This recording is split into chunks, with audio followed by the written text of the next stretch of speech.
புதுதில்லிக்கு அருகில் இருக்கும் சூரஜ்குந்த் அருகில் இயங்கி வரும் வேத வித்யா குருகுலம் வேத தர்ம பிரச்சாரத்திற்கு மகத்தான உபகாரமாக இருந்து வருகிறது. குருகுலத்தை இயக்கி வேதம், உபனிஷத், புராணங்கள் ஆகியவற்றை போதித்து வரும் ஸ்ரீ சீதாராமன் அவர்கள் வேத தர்மம், கலாச்சாரம் ஆகிய விஷயங்களில் மிகவும் ஆழ்ந்த நம்பிக்கையுடன் இந்த காரியங்களை செய்து வருகிறார்.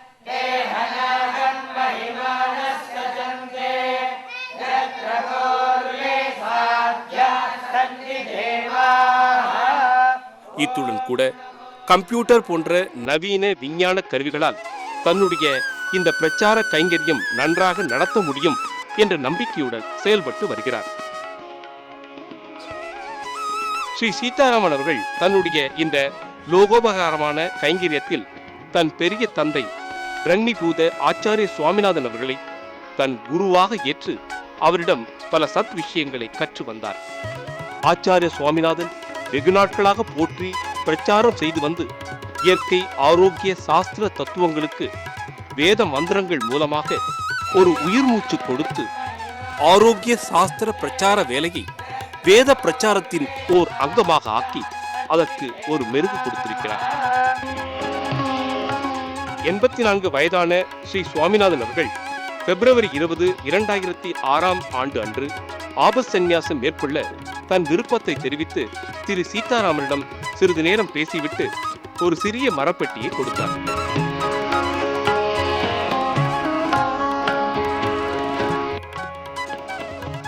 அதில் தன் குரு பிரணவேந்திர சரஸ்வதி சுவாமிகள் சுமார் 60 வருஷங்கள் பூஜை செய்து தன்னிடம் சம்பத்தாக கொடுத்த பூஜா லிங்கங்கள் இருக்கின்றன என்றும் தானும் 60 வருஷங்களுக்கு மேல் பூஜை செய்து வந்ததாக சொல்லி அந்த மூர்த்தங்களை ஒரு சம்பத்தாக நிர்ணயித்து பூஜை செய்து வர வேண்டும் என்றும் சொல்லிக் கொடுத்தார். சுமார் 120 தினங்களுக்கு பெட்டியை திறக்காமல் அதற்கு மானசீகமாக பூஜை செய்து வர வேண்டும் என்று கூறி சுவாமிநாதன் பிப்ரவரி 23 அன்று சித்தியடைந்தார். பெரியவர் சொற்படி 120 தினங்களுக்கு அந்த பெட்டியை திறக்காமலேயே ஸ்ரீ சீதாராமன் அவர்கள் மானசீகமாக பூஜை செய்து வந்தார். சமய வரம்பு முடிந்த பிறகு ஸ்ரீ சீதாராமன் அவர்கள் பெட்டியை திறந்து அந்த லிங்கங்களுக்கு அபிஷேகம், பூஜை முதலியன செய்து வந்தார்.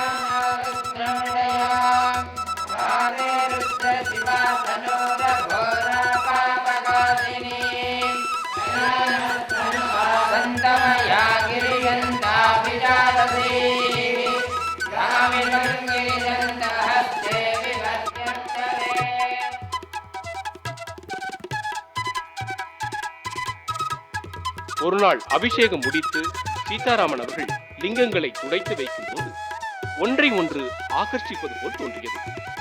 ஆச்சரியத்துடன் அதை கவனித்த சீதாராமன் ஒன்றுக்கு மேல் இன்னொன்றை சுற்றி வர பார்த்தார். கீழே இருக்கும் லிங்கம் மேல் இருக்கும் லிங்கத்தால் ஆகர்ஷிக்கப்பட்டது போல் தோன்றியது. இதை பார்த்து ஆச்சரியமடைந்த சீதாராமன் குடும்பத்தாருக்கும் குருகுல வித்தியார்த்திகளுக்கும் காண்பித்து இது எப்படி சாத்தியம் என்று யோசிக்கலானார்.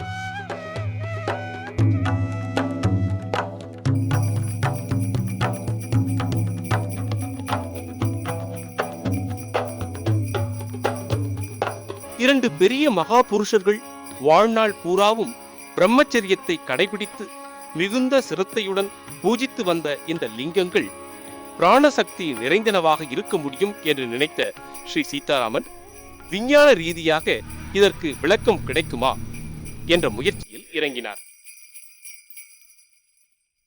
அவைகளை எக்ஸ்ரே எடுத்து பார்த்ததில் அதற்கு காந்த சக்திக்கு வேண்டிய உலோக சம்பந்தம் ஒன்றும் இல்லை என்று தெரிந்தது.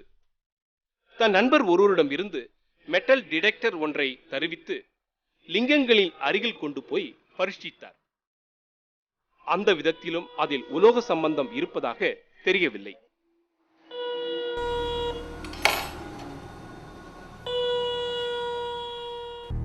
திரு சீதாராமன் அவர்களுக்கு ஒரு விஷயம் நன்றாக புலனாகியது. மகான்கள் பூஜை செய்து வந்த மூர்த்தங்கள் அவர்களுடைய பக்தி ஸ்ரத்தையினாலேயே ஒருவித தெய்வீக பிராணசக்தி அடைகிறது என்று சீதாராமன் கொண்டிருந்த நம்பிக்கை இன்னும் வலுவாக்கியது.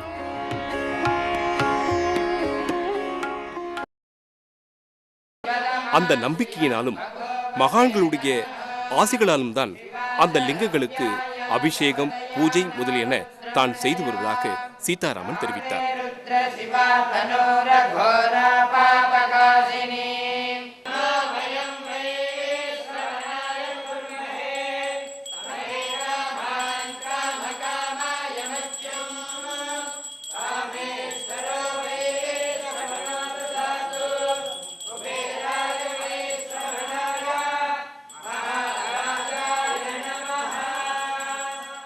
ஹர ஹர நம பார்வதி பதையே.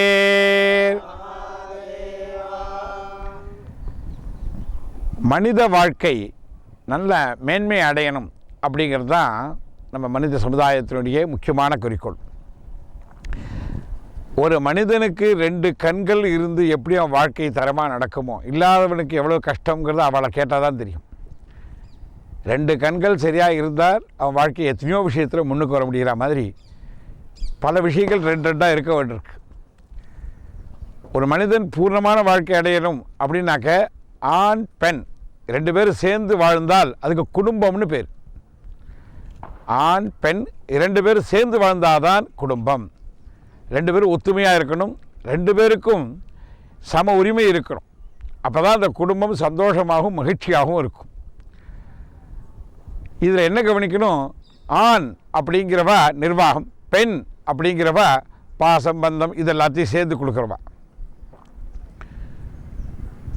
அது மாதிரி ஒரு தேசம் நல்ல விதமாக நிர்வாகம் நடக்கணும், ஒரு தேசம் நல்லா முன்னுக்கு வரணும் அப்படின்னாக்க அந்த தேசத்துக்கு 2 விஷயம் 2 கண்கள் மாதிரி. அதாவது எப்படி ஒரு குடும்பத்துக்கு ஆண் பெண் முக்கியமோ, சேர்ந்தால்தான் குடும்பமோ, அது மாதிரி ஒரு தேசத்துக்கு ஆன்மீகம் அரசியல் 2 இருக்கணும். ஆன்மீகம்ங்கிறது பெண், அரசியல்ங்கிறது ஆண் அப்படி வச்சுக்கோங்க. தனிப்பட்ட ஆன்மீகம் அப்படிங்கும்போது எந்தவித நிர்வாகமும் இல்லாமல் ஒரு ஆன்மீகம் அப்படிங்கிறது ஒரு பெண் வாழ்நாள் முழுவதும் தனியாக வாழற மாதிரி. அதேமாதிரி ஆன்மீகமே இல்லாத ஒரு ஆட்சி அப்படின்னு வச்சுட்டோன்னா, தனிப்பட்ட ஒரு ஆண் வாழ்நாள் முழுவதும் தனியாகவே இருந்தான்னா அவருடைய வாழ்க்கை எப்படி இருக்குமோ அது மாதிரி இருக்கும் அந்த தேசம். ஆக ஆன்மீகம் அரசியல் இது 2மே சேர்ந்து இருந்தால்தான் ஒரு தேசம் நல்ல விதமான முன்னேற்றத்தை அடைய முடியும். நம்ம தேசத்தில் இப்போ இல்லை, 10000கணக்கான வருஷங்களாக ஆன்மீக பலம் அரசியல் பலம் 2மே நன்னா நடந்திருக்கு. எப்பெல்லாம் ராஜாக்கள் தவறுகள் பண்ணுறாலோ அல்லது தேசத்து சில பிரச்சனைகள் வருதோ அப்பெல்லாம் பெரிய மகான்கள் ரிஷிகள்லாம் ராஜாக்களுக்கு மந்திரிகளாக இருந்து நல்வழி காட்டி ராஜாவையும் தேசத்தையும் நல்வழிப்படுத்தியிருக்கான். அது மாதிரி இப்போ ஒரு சந்தர்ப்பத்தில் நம்ம தேசம் மாட்டின்னு இருக்கு. நம்ம தேசத்தில் இப்போது ஆன்மீகம் ரொம்ப பலம் இழந்துருக்கு. அதனால என்ன நடந்திருக்குன்னா, அரசியலும் ரொம்ப நிர்வாகமும் ரொம்ப மோசமாக இருக்குது. நம்ம முழுக்க உடனேயே போய் அரசியல் எல்லாத்தையும் திருத்திட முடியாது. முதல்ல நம்ம சக்திக்கு உட்பட்டது என்னென்னு பார்த்தா ஆன்மீகம்.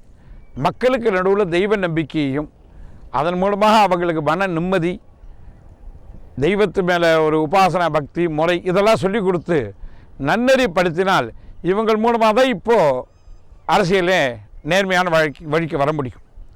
இப்போ உள்ள ஜனநாயக நாட்டில் தனியாக போய் ஒரு ராஜாவை திருத்ததுங்கிறதுலாம் இப்போ அவசியம் இல்லை. இப்போ நிலைமையும் அதுதான். மக்களை திருத்த வேண்டிய சூழ்நிலையில் நம்ம எல்லாம் இருக்கோம். மக்களுக்கு நல்ல ஆன்மீக மார்க்கத்தை சரியான முறையில் கற்றுக் கொடுக்கறதுக்கு தான் இந்த பிரயாணம் ஆரம்பிச்சிருக்கோம். இமயமலை சாரலில் இருந்த சித்தி புருஷோத்தரால் கிடைச்ச இந்த லிங்கத்தை பொதுமக்கள் எல்லாருமே தொட்டு பூஜை பண்ணும்படியான ஒரு ஏற்பாடு பண்ணியிருக்கோம். ஒவ்வொரு கிராமமாக இந்த பூஜை வரும். ஒவ்வொரு குடும்பத்திலேருந்தும் தம்பதிகளாகவோ, கல்யாணம் ஆன பெண்கள், கல்யாணம் ஆகாத பசங்கள், கல்யாணம் ஆகாத கன்னி பெண்கள் யார் வேணாலும் இதை தொட்டு பூஜை பண்ணலாம். இதில் எந்த ஜாதி மத பேதமும் இல்லாமல் எல்லாருமே அவாவா கையாலேயே பூஜையை பண்ணி அந்த ஈஸ்வர பிரசாதத்தை அடையணும் அப்படிங்கிறதுக்காக இந்த ஏற்பாடு. இதனால் என்ன ஆகும்னா, ஒரு தெய்வீக அலைகள் நம்ம தேசத்தில் ஜாஸ்தியாகும். மக்களுடைய மனோநிலை நல்ல வழிக்கு திரும்பும். இதனால் சரியான மறுமலர்ச்சியும் தேசத்துக்கு ஒரு மாற்றமும் ஏற்படும் அப்படிங்கிற ஒரு எண்ணத்தினால தான் இதை நான் எடுத்துகிட்டு வந்திருக்கோம். எத்தனையோ வருஷமாக நான் பூஜை பண்ணிகிட்ருக்கேன். இதை எல்லாத்தையும் கொண்டு வந்து கொடுக்குறது ஆரம்பத்தில் தைரியம் இல்லை. இப்போ என்னுடைய குருநாதருடைய உத்தரவுப்படி இதை எல்லாருமே பூஜை பண்ணுறதுக்கு கொண்டு வந்து கொடுக்கணுங்கிறதுக்காக இதை ஆரம்பிச்சிருக்கேன். பொதுமக்கள் எல்லாரும் ஸ்ரத்தையோடையும் பக்தியோடையும் இந்த சிவபூஜை அவசியமாக பண்ணி பூர்ணமான பலனை அடைஞ்சு குடும்பமும் நாடும் வீடும் எல்லாரும் க்ஷேமமாக இருக்கணுங்கிறதுக்காக பிரார்த்தனை பண்ணிக்கிறேன். அந்த சர்வேஸ்வருடைய பிரசாதத்தினால லோகம் பூரா க்ஷேமமாக இருக்கணும்னு பிரார்த்தனை பண்ணிக்கிறோம். அவசியம் எல்லாரும் குடும்பத்தோட ஒரு முறையாவது இந்த பூஜையை பண்ணி பூர்ணமான பலனை அடையணும். எல்லா பாபங்களும் விலகினாலே மனசு சுத்தமாயிடும். அதுக்கப்புறம் நம்ம எடுக்கிற எல்லா முடிவும் நல்ல முடிவாக இருக்கணும். பாபம் இருக்க நம்ம செய்கிற எடுக்கிற எந்த முடிவும் சரியாக இருக்காது. பாபம் விலகித்துல முடிவுகளும் தெளிவாக இருக்கும். அதுக்காக தான் இந்த பூஜையை எல்லார் கையாலையும் பண்ண வைக்கிறதுக்கு ஏற்பாடு பண்ணியிருக்கோம். நிறையா கங்காஜலம் கொண்டு வந்திருக்கோம். இதில் நிறையா தேனை நிவேதனம் பண்ணி எல்லாருக்கும் பிரசாதமாக கொடுக்கணும்னு ஒரு ஏற்பாடு. இது ரெண்டும் கங்காஜலம்ங்கிறது பாக்கி ஜலத்தை சொம்பில் பிடிச்சி வச்சோன்னா கொஞ்ச நாளில் பாசி பிடிச்சிரும். கங்காஜலம்ங்கிறது எத்தனை 100 வருஷம் ஆனாலும் கெட்டு போகாது. அதே மாதிரி எவ்வளோ விசேஷமான மருந்தாக இருந்தாலும் அது கெட்டு சக்தி தேனுக்கு உண்டு. ஆக இது ரெண்டையுமே இங்கே ஈஸ்வரார்ப்பணம் பண்ணி அதையே எல்லாருக்கும் பிரசாதமாக கொடுக்குற மாதிரி ஏற்பாடு பண்ணியிருக்கோம். ஒவ்வொரு குடும்பத்துலேருந்தும் எல்லோரும் இந்த பூஜையில் கலந்துக்கிண்டு உங்கள் குடும்பம் இந்த நாடு எல்லாம் க்ஷேமமாக இருக்கணுங்கிறதுக்காக அந்த சர்வேஸ்வரை பிரார்த்தனை பண்ணிக்கிறோம். ஹரஹர நம பார்வதி பதகே. शम्भो शङ्कर साम्ब सदा शिव शम्भो शङ्करा शम्भो शङ्कर